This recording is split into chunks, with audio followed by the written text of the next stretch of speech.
Hello everybody, I am Alpine Tiger and this is my video about my backpacking trip to Hawaii. In this video I'm going to tell you the story about backpacking the Waimanu Trail on Big Island. Let me start this video with a quick geographical overview. The first Hawaiian island I arrived on was Oahu, with a flight from Frankfurt to Honolulu International Airport.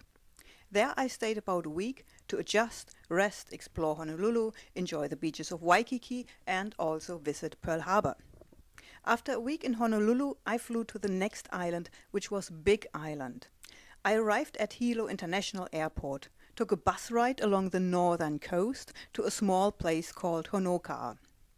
Next morning I hitched a ride to get a little further north along the coast to the very scenic Waipio lookout. At the car park I got dropped off and finally began my backpacking adventure. From the lookout I hiked down the very steep road to Waipio Beach, which is a very beautiful beach. I made my way along the beach to its northern end to the trailhead of the Waimanu Trail. The trail begins with a rather steep ascent of 1,200 feet or roughly 370 meters up onto a plateau. From there the trail contours along the cliffs, in and out of several small gulches, across a few streams, until the steep descent down into the beautiful Waimanu Valley. And that's where I'm going to take you in this video. Please come along. Okay, I'm finally hiking towards my campground, which is another 10 miles or so. The sea and the seaside forest. It's pretty cool. It's not very hot here. It's nice and shady here. And this is where I'm going today, up there, all the way up there. This here is the trailhead sign for the Waimanu Trail. By the way, the Waimanu Trail is also called Muliwai Trail. Here on the trailhead sign it is called Waimanu Trail because it leads to the Waimanu Valley. Elsewhere I saw it called Muliwai Trail because it leads across the Muliwai Plateau. For example, on the camping permit it is called Muliwai Trail. So be aware there might be some confusion when people talk about the Waimanu or Muliwai Trail. They are actually talking about the same thing despite different names. Those menahunis and wild pigs mentioned on this trail sign will give me quite some trouble later today in the middle of night. But we will come to that story a bit later in the video. Now I am in the steep section.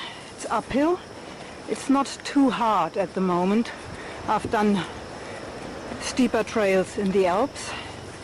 So far it's not a problem, but let's see how it's going. And that's the view across. That means I made it to the top of the hill. So the first challenge of today I have behind me. I've completed, and now it's time to eat a granola bar and drink water.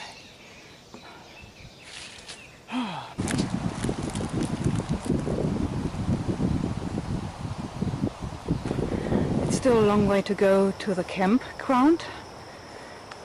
I think, or I hope I have done most of the ascent. Welcome to the jungle.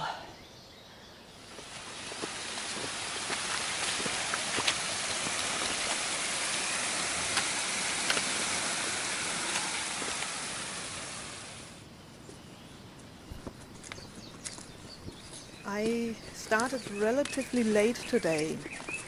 It was well past 12 o'clock in the noon when I reached the top of the plateau and began my hike across it.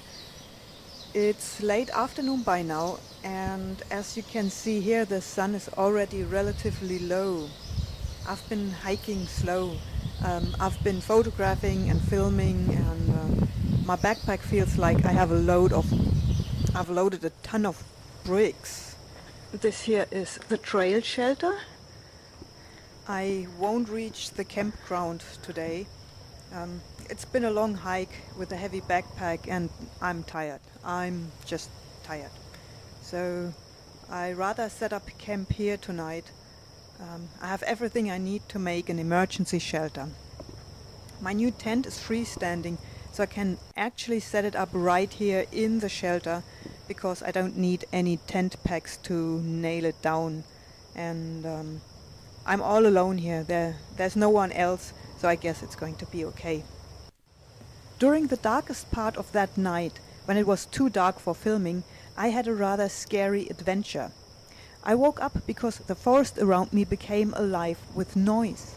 I heard scratching, rustling, digging, jumping all around the trail shelter. Instantly, the trail sign came to my mind, warning of wild pigs, menahunis and sharks. I dismissed menahunis and sharks, so I guess I was left with wild pigs. I believe there are hogs or wild pigs around, because I heard animals during the night when it was dark. I heard animals moving all around the shelter, and when I looked over here and in the light of my headlamp I saw something was there, and it looked up at me, saw me, and then turned tail and ran away. But only a little while later I heard them again. I don't know what sort of animals there are here. It looked like a pig, but not like a huge one. I don't know. I have to find out what sort of animals are possibly hanging around here and making noise during the nights. I just saw the animal. It was moving around in here, in this bush, and it came along here, and then I saw it. It was, I don't know what it is. I think possibly a mongoose or something like that. So I really have to look it up.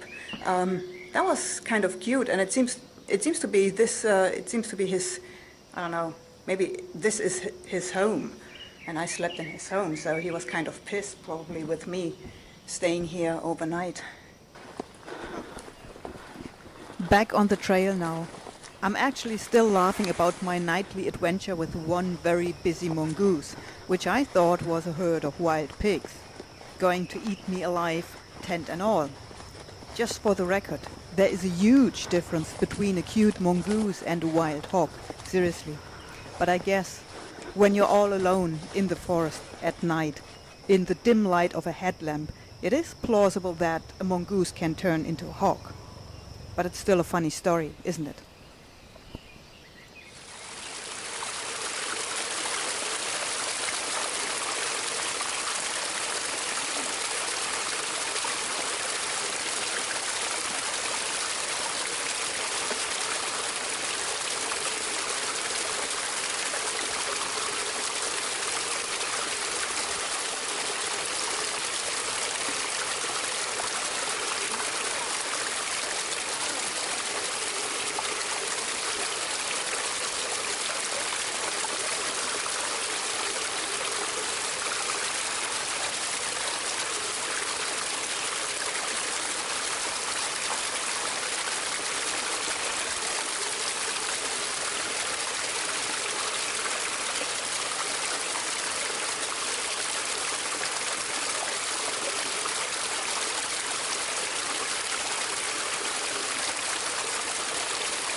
So meanwhile, I am on the downhill to Waimanu Beach, on the descent to Waimanu Beach, where the campground is.